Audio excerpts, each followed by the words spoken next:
When I came to Glendale in 2002, one of the first people I met in the Glendale Police Department was Chief St. John. We worked together when he was a sergeant in the Advocacy Center. I had the honor of administering his oath when he became lieutenant, when he became commander. We think maybe when he became assistant chief. So it is definitely a pleasure for me to be able to administer the oath of office to him today. So you have to raise your right hand. I, and state your name. I, Rick St. John, Do solemnly swear do solemnly swear that I will support the Constitution that I will support the Constitution of the United States of the United States and the Constitution and the Constitution and the laws of the state of Arizona, and the laws of the state of Arizona, that I will bear true faith and allegiance to the same that I will bear true faith and allegiance to the same and defend them against all enemies, and defend them against all enemies, foreign and domestic, foreign and domestic, and that I will faithfully and impartially and that I will faithfully and impartially discharge the duties discharge the duties of Chief of Police of Chief of Police of the City of Glendale, of the City of Glendale, Maricopa County, Maricopa County, State of Arizona, State of Arizona, according to the best of my ability, according to the best of my ability. so help me God. So help me God. Congratulations. Thank you.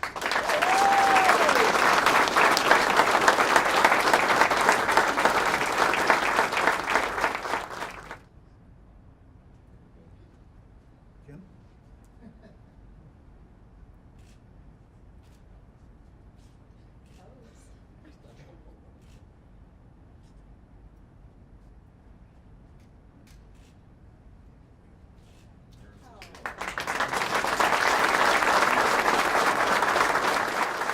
First came into the organization as a young officer, people would often ask me what you want to do in your career, what your hopes are for your career. And even at a young age, I guess I was a young age too, so we'll go and stick with that. I would tell them I want to eventually be the chief of police. And I think early on in my career that came off as arrogance.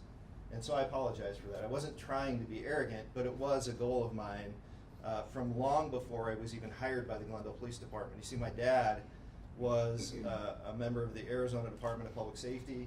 He retired as a lieutenant colonel. I was very proud of him my whole life, and so my mom even commented over this last Thanksgiving holiday that ever since I was about 2 or 3 years old and had the ability to speak and talk about things that I had desires for, she would say, "You've always wanted to be a police officer like your dad." And my dad enjoyed a great deal of success with the Arizona Department of Public Safety. He retired in 1992 as a lieutenant colonel under Ralph Milstead.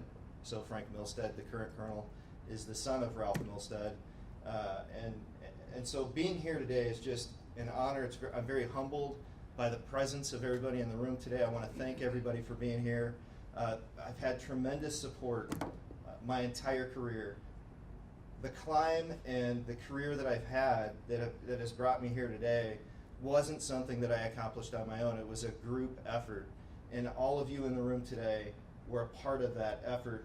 I specifically and very purposely want to thank my wife first and foremost, who has really, as you know, put up with a great deal of nonsense. In our career, there's just a lot of nonsense that goes on and missed opportunities to spend time with family for the sake of serving the community. And she's borne the brunt of that loss and time loss that we had. And so I just thank you. I thank you for all the support over the years. I'm so proud of you. I want to mention that she took time out of her schedule today to be here. She's in the nursing program through GCU, back to school, and I'm just so proud of the fact that you're going back to school, you're accomplishing your dreams, and that you're still a part of what I'm accomplishing in my career. And I want to thank all the elected officials that are here, the mayor, council. Thank you for coming. Thank you for all the support. The city departments that are here, what a great honor it is to have you here as well. Of course, the people within the police organization, thank you so much for all the support. The outpouring of support has been tremendous over the last week or so, or since it was announced, I think about 10 days ago. And I continue to get emails from the community, from the business community, and so I want to thank them as well. It's just been, it's been a very exciting time. Now, Jack mentioned, and I should call you Chief Rose, so I apologize for that, but Chief Rose mentioned that the pinning of the badge is a specific honor, and I wanted to reach out to Chief Rose and ask him to pin my badge because of who he was.